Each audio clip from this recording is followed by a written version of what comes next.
அசைவ பிரியர்களே, இதில் கொஞ்சம் உஷாரா இருங்க. இதை தயவு செய்து சாப்பிடாதீங்க.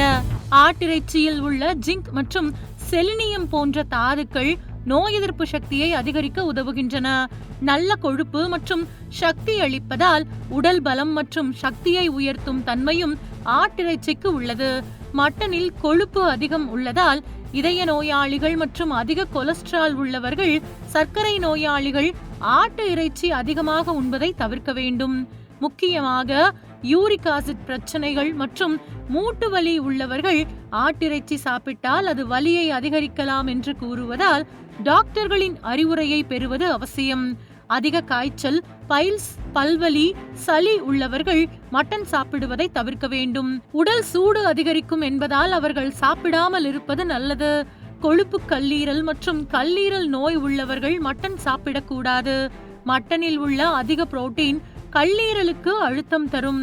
வாரத்தில் 2 அல்லது 3 முறை மட்டன் அதிகமாக சாப்பிட்டால் டைப் 2 சர்க்கரை பாதிப்பு அபாயமும் கூடும். குழந்தைகளும் ஆட்டிறைச்சியை அளவாகவே சாப்பிட வேண்டும்.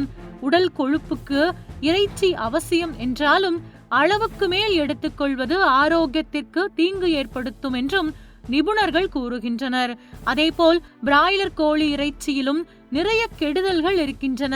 கோழி வளர்வதற்காக போடப்படும் ஹார்மோன் ஊசிகளும் அவை நோய்வாய்ப்படாமல் இருக்க கொடுக்கப்படும் ஆன்டிபயோட்டிக் மருந்துகளும் மனித உடலில் கடுமையான ஹார்மோன் மாற்றங்களை ஏற்படுத்துகின்றன. குறிப்பாக சிறுமிகள் மிக இளம் வயதிலேயே பருவம் அடைவதற்கும் ஆண்களுக்கு மலட்டுத்தன்மை ஏற்படுவதற்கும் இது ஒரு முக்கிய காரணியாக உள்ளது. கோழி இறைச்சி சத்தானது என்றாலும் அதில் சில பாகங்களை கட்டாயம் தவிர்க்க வேண்டும்.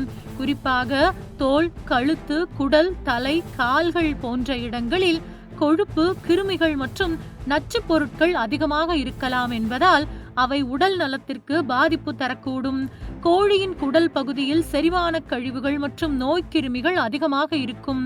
முறையாக சுத்தம் செய்யாததால் வயிற்றுப்போக்கு, வாந்தி போன்ற பிரச்சனைகள் ஏற்படும். கோழி குடலில் உள்ள பாக்டீரியாக்கள் மனித உடலுக்குள் சென்றால் தீங்கு விளைவிக்கும். குடலை சுத்தம் செய்தாலும் இந்த கிருமிகளை முழுவதுமாக நீக்குவது கடினம்.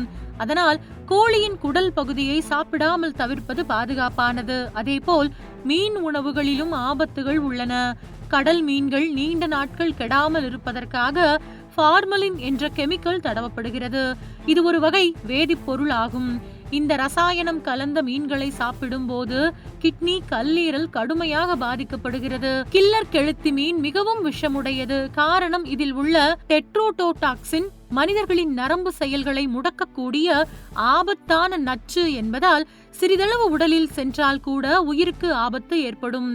பஹா மீன், முரல் மற்றும் சில பாறை மீன்கள் நச்சுத்தன்மை கொண்டவை என்கின்றனர். பனங்கொட்டை அல்லது சிகப்பு ஸ்னாப்பர் போன்ற மீன்களுடன் கலப்பதால் நச்சுத்தன்மை பரவும் வாய்ப்புள்ளது.